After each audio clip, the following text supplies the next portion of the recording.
chapter 23. Then the king called together all the elders of Judah and Jerusalem. He went up to the temple of the Lord with the people of Judah, the inhabitants of Jerusalem, the priests and the prophets, all the people from the least to the greatest. He read in their hearing all the words of the book of the covenant, which had been found in the temple of the Lord. The king stood by the pillar and renewed the covenant in the presence of the Lord, to follow the Lord and keep his commands, statutes and decrees with all his heart and all his soul, thus confirming the words of the covenant written in this book. Then all the people pledged themselves to the covenant. The king ordered Hilkiah the high priest, the priests next in rank, and the doorkeepers to remove from the temple of the Lord all the articles made for Baal and Asherah and all the starry hosts. He burned them outside Jerusalem in the fields of the Kidron Valley and took the ashes to Bethel. He did away with the idolatrous priests appointed by the kings of Judah to burn incense on the high places of the towns of Judah and on those around Jerusalem, those who burned incense to Baal, to the sun and moon, to the constellations, and to all the starry hosts. He took the Asherah pole from the temple of the Lord to the Kidron Valley outside Jerusalem and burned it there. He ground it to powder and scattered the dust over the graves of the common people. He also tore down the quarters of the male shrine prostitutes that were in the temple of the Lord, the quarters where women did weaving for Asherah. Josiah brought all the priests from the towns of Judah and desecrated the high places from Geba to Beersheba, where the priests had burned incense. He broke down the gateway at the entrance of the gate of Joshua, the city governor, which was on the left of the city gate. Although the priests of the high places did not serve at the altar of the Lord in Jerusalem, they ate unleavened bread with their fellow priests. He desecrated Topheth, which was in the valley of Ben-Hinnom, so no one could use it to sacrifice their son or daughter in the fire to Molech.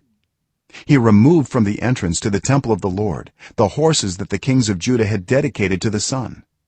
They were in the court near the room of an official named Nathan-Melech. Josiah then burned the chariots dedicated to the sun. He pulled down the altars the kings of Judah had erected on the roof near the upper room of Ahaz, and the altars Manasseh had built in the two courts of the temple of the Lord. He removed them from there, smashed them to pieces, and threw the rubble into the Kidron Valley. The king also desecrated the high places that were east of Jerusalem on the south of the hill of corruption, the one Solomon king of Israel had built for Ashtoreth, the vile goddess of the Sidonians, for Chemosh, the vile god of Moab, and for Molech, the detestable god of the people of Ammon. Josiah smashed the sacred stones and cut down the Asherah poles and covered the sites with human bones.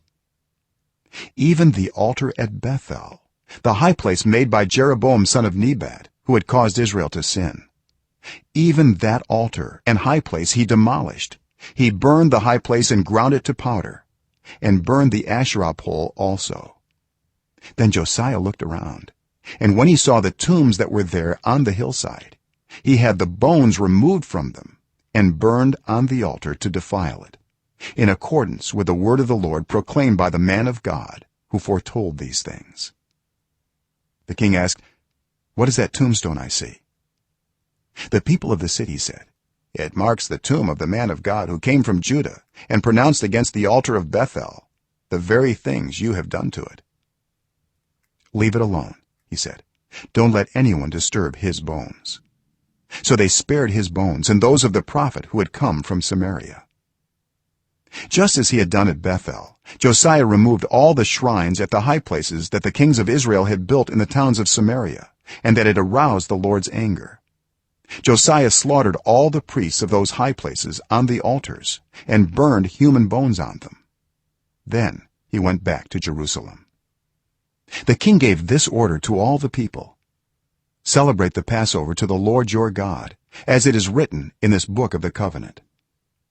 Neither in the days of the judges who led Israel, nor in the days of the kings of Israel and the kings of Judah had any such Passover been observed. But in the 18th year of King Josiah, this Passover was celebrated to the Lord in Jerusalem. Furthermore, Josiah got rid of the mediums and spiritists, the household gods, the idols, and all the other detestable things seen in Judah and Jerusalem. This he did to fulfill the requirements of the law written in the book that Hilkiah the priest had discovered in the temple of the Lord.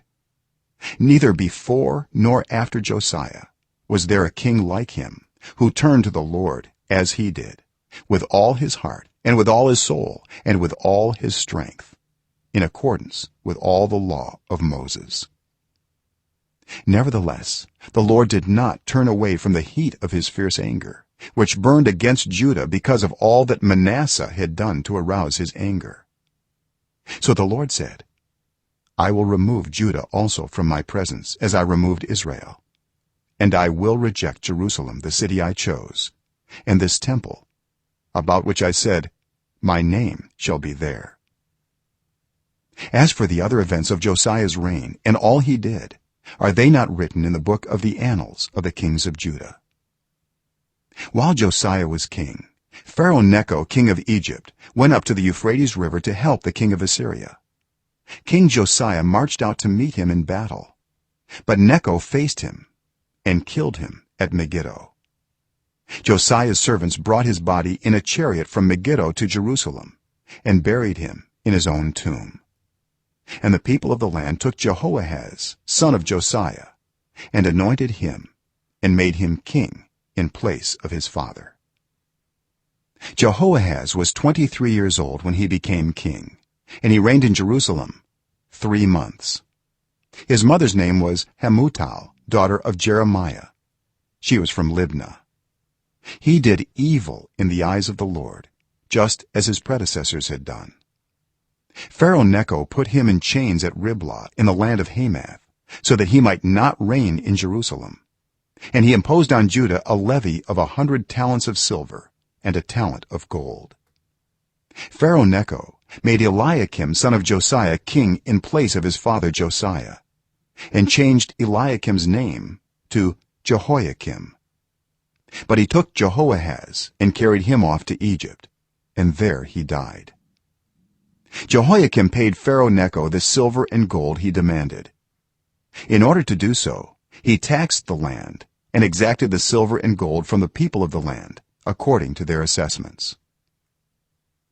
Jehoiakim was 25 years old when he became king, and he reigned in Jerusalem 11 years.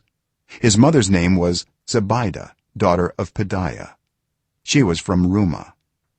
And he did evil in the eyes of the Lord, just as his predecessors had done.